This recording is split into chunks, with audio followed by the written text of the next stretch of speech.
প্রতিদিন সকালে আমার একটা ছোট্ট অভ্যাস আছে। এমন একটা অভ্যাস যেটা শুধু আমার গাছগুলোকেই নয়, আমার মনকেও ভালো রাখে। আজ আপনাদের সেই ছোট্ট বারান্দা বাগানের গল্প শোনাই। অনেকেই ভাবেন বড় বাগান থাকলেই বুঝি গাছের শখ পূরণ করা যায়। কিন্তু আমার এই ছোট্ট বারান্দাই এখন আমার সবচেয়ে প্রিয় জায়গা। এখানেই আছে গোলাপ, বেলি, নয়নতারা আরো অনেক গাছ। প্রতিদিন সকালে ঘুম থেকে উঠে প্রথমেই আমি ওদের কাছে যাই। গাছে জল দেওয়া তো আছেই, তবে আমি শুধু জল দিয়েই দায়িত্ব শেষ করি না। মাঝে মাঝে গাছের গোড়ার মাটি আলগা করে দিই, যাতে শিকড়গুলো ভালোভাবে শ্বাস নিতে পারে। শুকনো পাতা পরিষ্কার করি, আগাছা সরিয়ে দিই। আর একটা মজার ব্যাপার কি জানেন? আমাদের রান্নাঘরের অনেক জিনিসপত্রই গাছগুলোর খাবার হয়ে যায়। প্রতিদিনের ব্যবহৃত চা পাতা, ডিমের খোসা আর চাল ধোয়া জল আমি ফেলে দিই না। যত্ন করে গাছের গোড়ায় দিয়ে দিই। প্রথম মনে হতো এত কিছু করার কি সত্যিই কোনো দরকার আছে? কারণ একদিন চা পাতা দিলাম, পরের দিন তো আর ফুল ফোটে না। একদিন ডিমের খোসা দিলাম, তার পরের দিনও কোনো জাদু ঘটে না। কিন্তু গাছগুলো আমাকে একটা অন্যরকম শিক্ষা দিয়েছে। ভালো জিনিসের ফল পেতে সময় লাগে। যে গোলাপ গাছে আজ ফুল ফুটেছে, কয়েক সপ্তাহ আগেও সেখানে শুধু একটা কুঁড়ি ছিল।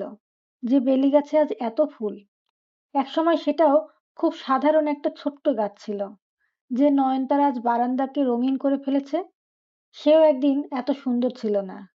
প্রতিদিনের একটু জল, একটু যত্ন আর একটু ভালোবাসা ধীরে ধীরে ওদের বদলে দিয়েছে। তখন মনে হয় আমাদের জীবনটাও কি এমন নয়? আমরাও অনেক সময় সঙ্গে ফল চাই। আজ যেটা চেষ্টা করলাম, কালই সফল হতে চাই। কিন্তু প্রকৃতি প্রতিদিন আমাকে মনে করিয়ে দেয়, গাছ যেমন ধৈর্য ছাড়া বড় হয় না, তেমনি স্বপ্নও ধৈর্য ছাড়া পূরণ হয় না। আজ আমি যখন গাছের মাটি আলগা করি, জল দিই আর রান্নাঘরে ফেলে দেওয়া জিনিস দিয়ে ওদের যত্ন করি, তখন মনে হয় আমি শুধু গাছের যত্ন করছি না, নিজের মনকেও শান্ত রাখছি।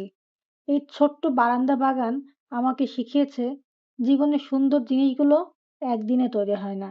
সেগুলো তৈরি হয় প্রতিদিনের ছোট যত্ন, ভালোবাসা আর ধৈর্যের মাধ্যমে। আর তাই প্রতিদিন সকালে যখন আমার গাছগুলোর দিকে তাকাই, তখন মনে হয় আজ হয়তো ফুল ফোটেনি, কিন্তু বেড়ে ওঠা থেমে নেই। আর হয়তো আমাদের জীবনও ঠিক এমনই। যতদিন আমরা যত্ন নিতে থাকবো, ততদিন একদিন না একদিন আমাদের স্বপ্নগুলোও ফুল হয়ে ফুটবেই। আপনাদেরও কি বাসায় ছোট্ট কোনো বাগান আছে? গাছের যত্নে আপনারা কি ব্যবহার করেন?